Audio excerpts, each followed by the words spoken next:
Welcome in revolt classes प्यारे बच्चों। तो कैसे हैं आप लोग, कैसी प्रिपरेशन चल रही है, क्या हाल है? कमेंट बॉक्स में अपने सबसे पहले मुझे हाल चाल बताओ। क्या कर रहे हो, क्या नहीं कर रहे हो, क्या स्ट्रेटेजी फॉलो कर रहे हो आप लोग अपने बोर्ड एग्ज़ाम के लिए। Please update time to time करते रहा करें। मिलजुल कर काम करेंगे और एक अच्छा एंड बेस्ट स्कोर अचीव करेंगे, चाहे जैसे हो। इधर क्लियर?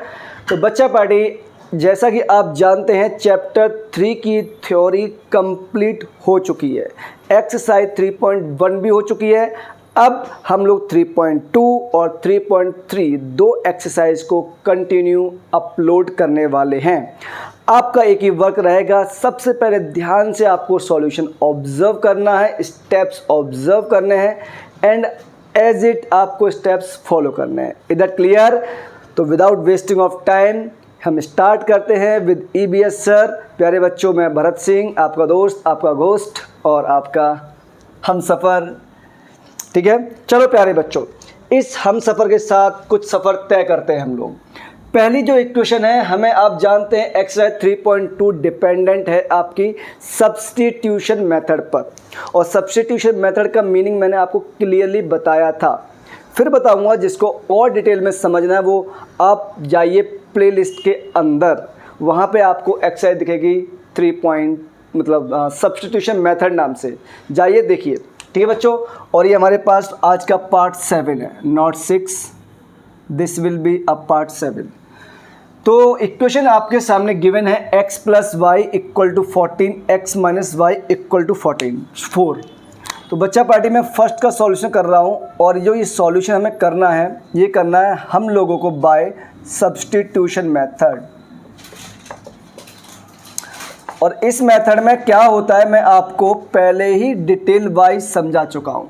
बेटा मैं अगर इसको इक्वेशन 1 बोल दूँ और इसको इक्वेशन नंबर 2 बोल दूँ, तो मैंने बताया था किसी भी एक इक्वेशन को आप पिक करो, वहाँ से x या y के टर्म्स में x या y की वैल्यू फाइंड करो और उसको नेक्स्ट इक्वेशन में पुट कर दो। मैं यूज़ कर रहा हूँ इक्वेशन 2 फ्रॉम इक्वेशन 2। तो बच्चा पार्टी x की वैल्यू क्या आएगी यहाँ से? ये आएगी ये आएगी हमारे पास 4 + y, और आप इसको पुट कर दोगे इन इक्वेशन 1। जैसे इक्वेशन 1 में बेटा पुट करोगे, this is the basic meaning of substitution. एक जगह से वैल्यू उठाओ और दूसरी जगह पुट कर दो। तो बेटा ये हमारे पास 4 + y = 14। आप ध्यान से ऑब्जर्व करेंगे तो मेरे पास y यहाँ से 10 आ जाता है। अब बेटा इसको आप पुट कर दो जिस मर्जी इक्वेशन में, चाहे 1 में या 2 में। मैं इक्वेशन 1 में पुट करता हूँ, ठीक है। तो बेटा ध्यान से ऑब्जर्व करो, ये x + 10 = 14, और हमारे पास यहाँ से x आ जाता है 4। इन दोनों से आप ऑब्जर्व करोगे तो x, y, हमें ये दो सॉल्यूशन नीड थे, क्या क्या आ गए? 4, 10। आप ध्यान से ऑब्जर्व कर रहे हैं क्या? तो ये सॉल्यूशन आया हमारे पास। इधर क्लियर? इसका कंप्लीट सॉल्यूशन हो चुका है। अब हम लोग मूव करने वाले हैं बच्चों नेक्स्ट सॉल्यूशन में, और जो इसका सेकंड पार्ट है, ये सॉल्यूशन 1 है हमारे पास, हम सॉल्यूशन 2 की ओर मूव कर रहे हैं। हर क्वेश्चन अपने आप में एक स्पेसिफिक थिंग रखता है बच्चों। यहाँ हमने डायरेक्टली कर दिया बिकॉज हमें दिक्कत हुई नहीं। अब हम लोग क्या करेंगे, इस टाइप के क्वेश्चन जब भी फॉर्म होंगे तो आप सबसे पहले बेटा यहाँ क्या करोगे, उनका एलसीएम लेकर इनको सॉल्व करोगे। उसके बाद कमेंट करोगे कि हमें आगे कौन सा स्टेप प्रोसीड करना है और कौन सा नहीं करना है। इधर क्लियर? तो चलो सर, मैं सपोज दैट इसको अगेन इक्वेशन 1 बोलता हूँ और इसको इक्वेशन नंबर 2 बोलता हूँ। तो बेटा मैं पहले इक्वेशन नंबर 2 सॉल्व कर रहा हूँ, फ्रॉम इक्वेशन 2। आप अगर ध्यान से देखेंगे बच्चों तो दोनों का एल से मेरे पास कितना आ जाएगा? 6 आएगा। क्लियर? सॉल्व करोगे तो ये मेरे पास 2s और ये +3t = 6, मीन्स मेरे पास इक्वेशन आ गई 2s + 3t = 36। इसे आप इक्वेशन नंबर 3 बोल दो, कोई दिक्कत नहीं होनी चाहिए मेरे हिसाब से। तो अब इक्वेशन नंबर 1 का मैं यूज़ करने वाला हूँ बच्चों, और इक्वेशन 1 से देखो मैं क्या निकाल सकता हूँ, फ्रॉम इक्वेशन 1 फ्रॉम इक्वेशन 1 से आप देखेंगे तो बेटा s इक्वल टू कितना आएगा, ये आएगा मेरे पास 3 प्लस टी। इसको आप अबव इक्वेशन में पुट कर दो फटाफट। देखो ध्यान से, 2 into of 3 plus t plus 3t equal to 36, right. तो बेटा ये मेरे पास 6 plus 2t plus 3t equal to 36। अब ध्यान से ऑब्जर्व करो बेटा, 2t प्लस 3t ये हो गया मेरे पास 5t इक्वल टू 36। ये 6 वहाँ जाएगा तो 36 माइनस 6 ये बचा मेरे पास 30। तो बेटा बताओ फटाफट वैल्यू ऑफ t यहाँ से कितनी आ गई सर, ये आ गई मेरे पास 6। इसको आप एक काम करो, यहाँ पुट कर दो। तो जैसे आप यहाँ पुट करोगे तो s कितना आ जाएगा, 6 प्लस 3 ये 9 आ गया मेरे पास। आप ध्यान से ऑब्जर्व करो बच्चों, तो यहाँ पर मेरे पास क्या हुआ, सॉल्यूशन नहीं आ रहा तक, ओके डन, कोई बात नहीं। आप देखो बच्चों, यहाँ से मेरे पास सॉल्यूशन देखो इसका क्या आएगा। तो मेरे पास यहाँ पुट किया आपने तो s कितना आ गया, और ये s यहाँ पे पुट किया आपने इसके अंदर 3 प्लस 6, s तो ऑलरेडी है ना बच्चों हमारे पास, नहीं t आया, s निकालना है, ये 9 आ जाएगा। तो हमारे पास सॉल्यूशन क्या क्या आ गए, s, t, और ये सॉल्यूशन हो गए मेरे पास 9,6। This will our final answer. तो दोनों सॉल्यूशन आपने बहुत ध्यान से ऑब्जर्व किए, हमने कुछ नहीं किया, एक इक्वेशन का यूज़ किया, वहाँ से x या y या डिफरेंट वेरिएबल को निकाला in terms of next variable और उसको इक्वेशन सेकंड में पुट कर दिया, या फिर इक्वेशन सेकंड से फाइंड किया उसको इक्वेशन 1 में पुट कर दिया। This is the simple and basic method. तो ये क्वेश्चन मैं करने के दिखाने वाला हूँ, हालांकि मुझे इसका आंसर डायरेक्टली दिख रहा है बट फिर भी कर देता हूँ। और इसका आंसर 0-0 आएगा, मुझे पूरा भरोसा है, और नहीं आएगा तो कहीं कुछ गड़बड़ी हुई है या फिर क्वेश्चन ही गलत है। चलो देखते हैं। क्वेश्चन नंबर 5 का सॉल्यूशन बच्चों, सर आपने बाकी क्वेश्चन क्यों नहीं लिखे, बेटा सारे क्वेश्चन मैं करूँगा तो आप क्या करोगे, फिर कुछ क्वेश्चन तो आपको ही प्रैक्टिस करनी पड़ेगी ना। तो मैंने वो क्वेश्चन ले लिए हैं जहाँ पे बच्चे ज़्यादातर अटकते हैं, ठीक है। तो बच्चों देखो, मैंने सपोज दैट इसको इक्वेशन 1 बोल दिया और इसको इक्वेशन नंबर 2 बोल दिया। तो मैं इक्वेशन 1 से यूज़ करने वाला हूँ, फ्रॉम इक्वेशन 1। तो इक्वेशन 1 का ध्यान से ऑब्जर्व करो बच्चों, यहाँ से x कितना आएगा मेरे पास, ये आएगा मेरे पास -√3y अपॉन √2। इसको आप पुट कर दो इक्वेशन नंबर 2 में। जैसे ही आप इक्वेशन नंबर 2 में पुट करोगे बच्चों तो ध्यान से ऑब्जर्व करो क्या है, √3 मल्टीप्लाई -√3y अपॉन √2 और -√8y इक्वल टू 0। दोनों में ध्यान से ऑब्जर्व करो क्या कॉमन आ रहा है, सर y कॉमन आ रहा है। तो ये मेरे पास कितना हो गया, -3 अपॉन √2 -√8 इक्वल टू 0। यहाँ से बेटा मेरे पास y कितना आ गया, ये आ गया 0।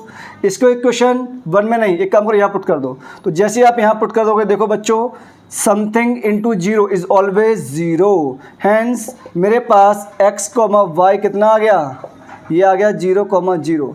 आपने इस क्वेश्चन को सॉल्व करने से पहले मैंने कमेंट किया था इसके आंसर, तो मुझे डायरेक्टली दिख रहा है 0,0 आएगा, बिकॉज बेटा एक यही सॉल्यूशन है जो इसको सेटिस्फाई कर सकता है, अदरवाइज कोई वैल्यू इसकी आने वाली है ही नहीं। क्लियर, ये वो लाइन है जो ऑलवेज हमारी ऑरिजिन से पास होने वाली है। Is that clear? तो यहाँ तक आपको समझ में नहीं आया हो तो कमेंट बॉक्स में बताइए कि आपको दिक्कत कहाँ पर आई, क्यों आई। मेरे हिसाब से किसी बच्चे को यहाँ तक प्रॉब्लम आती नहीं है कभी भी, ठीक है। तो क्वेश्चन नंबर 1 में मैंने आपको 3 से 3 क्वेश्चन करवाए, राइट, और 2 to 3 क्वेश्चन बचे हुए हैं जो बहुत इजी क्वेश्चन है जहाँ पर बच्चे कभी अटकते नहीं हैं। अब हम लोग नेक्स्ट क्वेश्चन की ओर मूव करने वाले हैं, क्वेश्चन नंबर 2, और वो आई थिंक लैंग्वेज प्रॉब्लम है। लेट्स सी, बस थोड़ा सा सब्र रखें आप लोग और बहुत ध्यान से चीज़ों को करते रहें, समझते रहें। जहाँ भी आप फंसें EBS को याद करें और साथ मिलकर काम करते रहे बच्चों।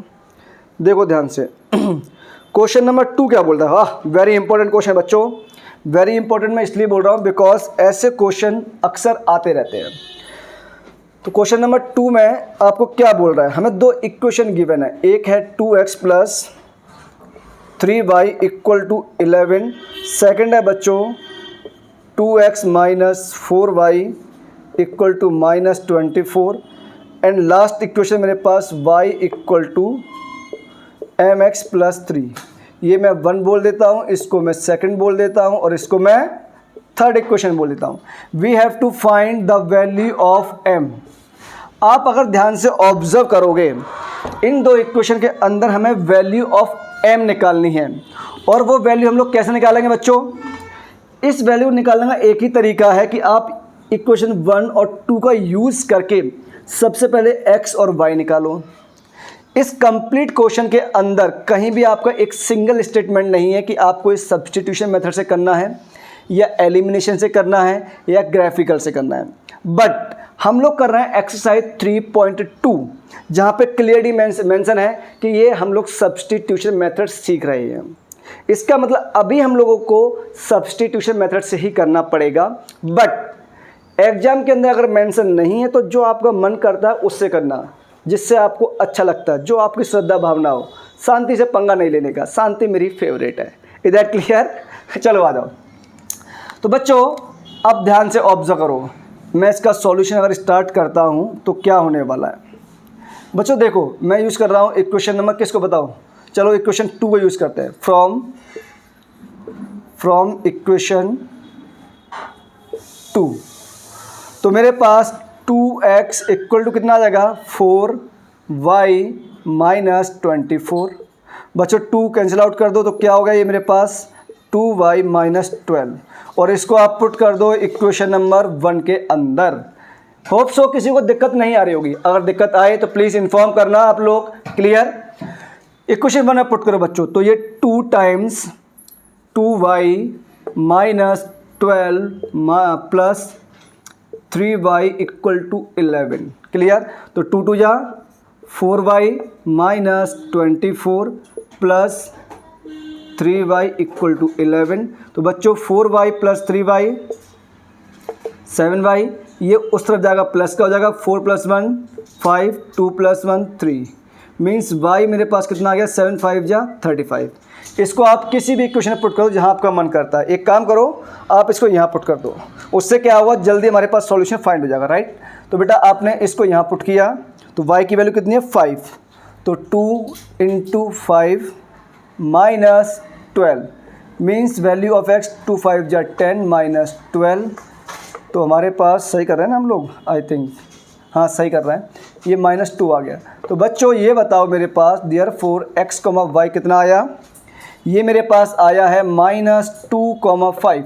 बच्चा बड़ी दिस इज दी प्रोसीजर जो अब मैं फॉलो कर रहा हूँ ना, ये एक राइट प्रोसीजर है। आप इसको ऐसे ही फॉलो करना, ज़्यादा दिमाग का यूज़ करना मत। जहाँ आपने अपना इस्तेमाल ज़्यादा किया ना, आप अपने नंबर नेगेटिव कर बैठोगे।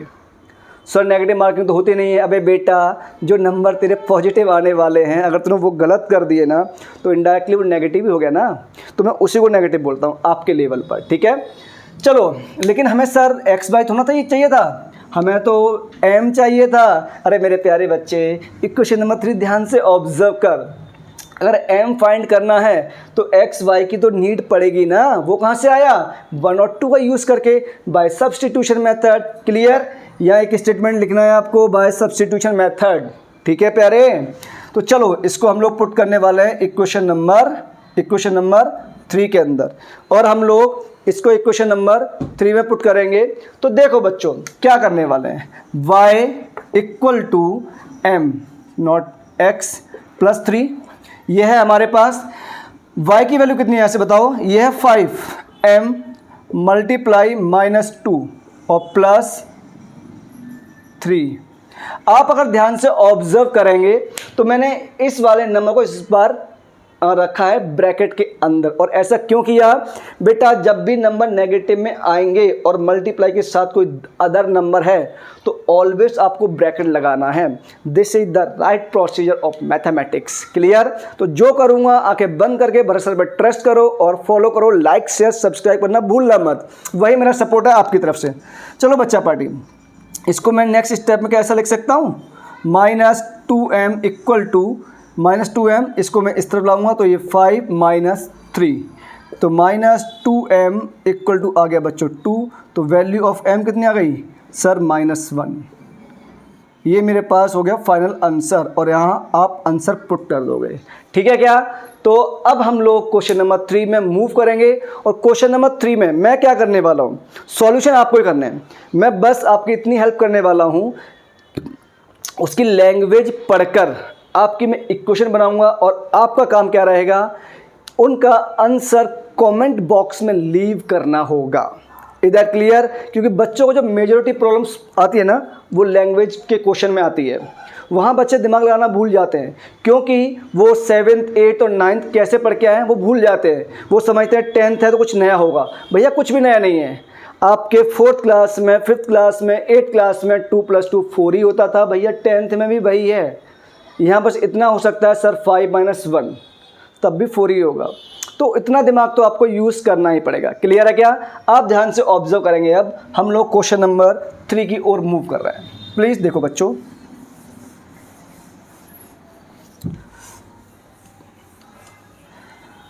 आप बेफिक्र रहें, मेरी वीडियो के अंदर एक सिंगल भी एडिटिंग आपको नहीं मिलेगी। गलती भी होगी तो प्लीज़ आप मुझे इन्फॉर्म करना, जिससे कि हम लोग मिलकर सही करेंगे। क्लियर? क्वेश्चन नंबर 3 करते हैं। और क्वेश्चन नंबर, तो प्यारे बच्चों क्वेश्चन नंबर 3 क्या है? Form the pair of linear equations for the following problems and the find their solution bye substitution method. ठीक है, इसने मेंशन किया हुआ है। पहला क्वेश्चन क्या है हमारे पास? क्वेश्चन नंबर 3 का फर्स्ट पार्ट आप लोगों को मैं इन्फॉर्म करने वाला हूँ क्या करना है। The difference between 2 number is 26। तो बेटा पहले क्या एज्यूम करोगे, let first number equal to x, second number equal to y। बेटा उसके बाद अकॉर्डिंग टू क्वेश्चन क्या कहा उसने, डिफरेंस बिटवीन 2 नंबर। मैं ऐसा एज्यूम करता हूँ कि जो x है वो मेरे पास y से बिगर है। ठीक है, तो 2 नंबर का डिफरेंस कितना है, 26। मैंने कर दिया बेटा x - y equal to 26, equation number 1। Sir आपने x बिगर क्यों लिया? बेटा ध्यान से ऑब्जर्व कर, गधे बेवकूफ़, 2 नंबर का डिफरेंस कितना है, 26 आ रहा है। इसका मतलब बात परफेक्ट ना, ये नंबर बिगर ही होगा ना। 10 - 6 4, 6 - 10 -4। इसका मतलब जब बिगर नंबर में से स्मॉलर नंबर माइनस करेगा तभी तो बेटा पॉजिटिव आएगा। इसलिए ध्यान रखना x हमारे पास ग्रेटर है। राइट नाउ अनदर स्टेटमेंट क्या है, 1 number is thrice times the other. तो बेटा 1 नंबर क्या है मेरे पास, ये नंबर क्या है, थ्राइस है सेकंड वाले का। इक्वेशन नंबर 2 देखो ध्यान से, इक्वेशन आ चुकी है। अब आप लोगों को क्या करना है, इसका आगे प्रोसीड करना है by substitution method. Comment box में आंसर लीव करना है। ठीक है, क्वेश्चन नंबर 2 देखो बच्चों, और वो क्या है, the larger of 2 supplementary angles exceed the smaller by 18 degree. अब सप्लीमेंट्री एंगल क्या होते हैं भैया? सप्लीमेंट्री एंगल बच्चों वो होते हैं जिन 2 एंगल का सम हमारे पास 180 डिग्री होता है। क्लियर? तो बेटा लेट फर्स्ट एंगल आपने x एज्यूम किया, सेकेंड एंगल आपने y एज्यूम किया। तो बेटा अकॉर्डिंग टू क्वेश्चन मेरे पास 2 एंगल सप्लीमेंट्री का है, तो x + y कितना होगा, एक तो 180 डिग्री, इक्वेशन नंबर 1। और एक स्टेटमेंट उसने क्वेश्चन में दिया हुआ है कि लार्जर ऑफ 2, मैंने यहाँ भी एज्यूम कर लिया कि मेरे पास जो x है वो ग्रेटर देन y है। ठीक है बच्चों, ये मैंने लेट किया है। तो उसने कहा लार्जर ऑफ 2 इक्वल टू क्या बोल रहा है, larger of 2 angle exceed the smaller by 18 degree. तो larger of 2 exceed by smaller by 18 degree, यही है ना। Larger of 2 supplementary angle exceed the smaller by 18 degree, सही किया हम लोगों ने। इक्वेशन नंबर 2 देखा, मैं लैंग्वेज पढ़ के दोनों इक्वेशन फॉर्म कर दी हैं। कहीं भी दिक्कत आती है तो प्लीज़ डाउट डिस्कस ज़रूर करें।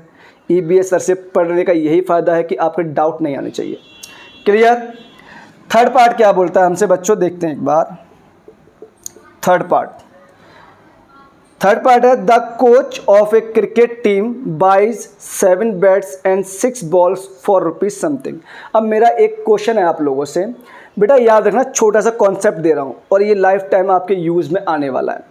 आप नंबर ऑफ क्वांटिटी एंड उसका ₹1 का प्राइस है मान लो, सपोज दैट, या फिर ₹10 का प्राइस है, तो जितनी भी क्वांटिटी हैं उसका एक का प्राइस कितना है, आप उससे जब कंप्लीट मल्टीप्लाई कर दोगे ना तो आपको टोटल नंबर ऑफ प्राइस मिल जाएगा, टोटल प्राइस मिल जाएगा। जैसे मैंने कहा मेरे पास 10 चॉकलेट हैं और एक चॉकलेट का प्राइस ₹5 है, तो बताओ टोटल प्राइस कितना हो गया, तो 10 × 5 मतलब ₹50। इधर क्लियर, मीन्स क्वांटिटी मल्टीप्लाई एक क्वांटिटी का रुपए, इनका प्रोडक्ट करके हमें क्या मिलता है, टोटल रुपीज़। अब ध्यान से ऑब्जर्व करो क्या बोला इसने, the coach of cricket team by 7 bats and 6 balls of rupees something. ठीक है, क्वांटिटी दी है लेकिन हमें रुपीज़ नहीं दिया, तो आप क्या करोगे, लेट कॉस्ट ऑफ बैट्स है हमारे पास X रुपीज़। क्लियर बेटा, कॉस्ट ऑफ, उसके बाद इसने दिया बॉल्स, तो कॉस्ट ऑफ बॉल्स है हमारे पास Y रुपीज़। इधर क्लियर। अब हम लोग चलते हैं इसमें अकॉर्डिंग टू क्वेश्चन, क्या कहा इसने, तो बेटा बताओ बॉल कितनी, बैट्स कितने, 7, तो 7 × रुपीज़, टोटल रुपीज़ प्लस, और बॉल है हमारे पास 6 × टोटल रुपीज़, तो इन दोनों का प्राइस ऐड करके उसने क्या कहा, हमारे पास यह आता है 3800। Equation number 1। And later C buys 3 bats means 3x plus 5 balls 5y equal to 1750. Equation number 2, he told you find the cost of each bat and each ball, means you have to find the value of x and y. Hope so यहाँ तक भी दिक्कत नहीं आएगी। इसमें इस जैसे question में एक क्वांटिटी का प्राइस मल्टीप्लाई क्वांटिटी, ये टोटल प्राइस देता है, बात खत्म। इतना कॉन्सेप्ट याद रखना। आगे बढ़ें क्या, एक काम करते हैं, हम लोग आगे तो नहीं बढ़ेंगे। अब क्वेश्चन नंबर 4 एंड 5, ये दोनों आपकी हैं होमवर्क प्रॉब्लम, जहां आपको लैंग्वेज भी खुद बनानी है एंड आंसर भी खुद देना है। ठीक है बच्चों, तो इसी के साथ हम लोग अपनी वीडियो को एंड करते हैं विद अ ग्रेट स्माइल। आप लोग अपना ख्याल रखना, जल्दी मुलाकात होगी आपसे। Thank you so much, bye bye, take care बच्चों।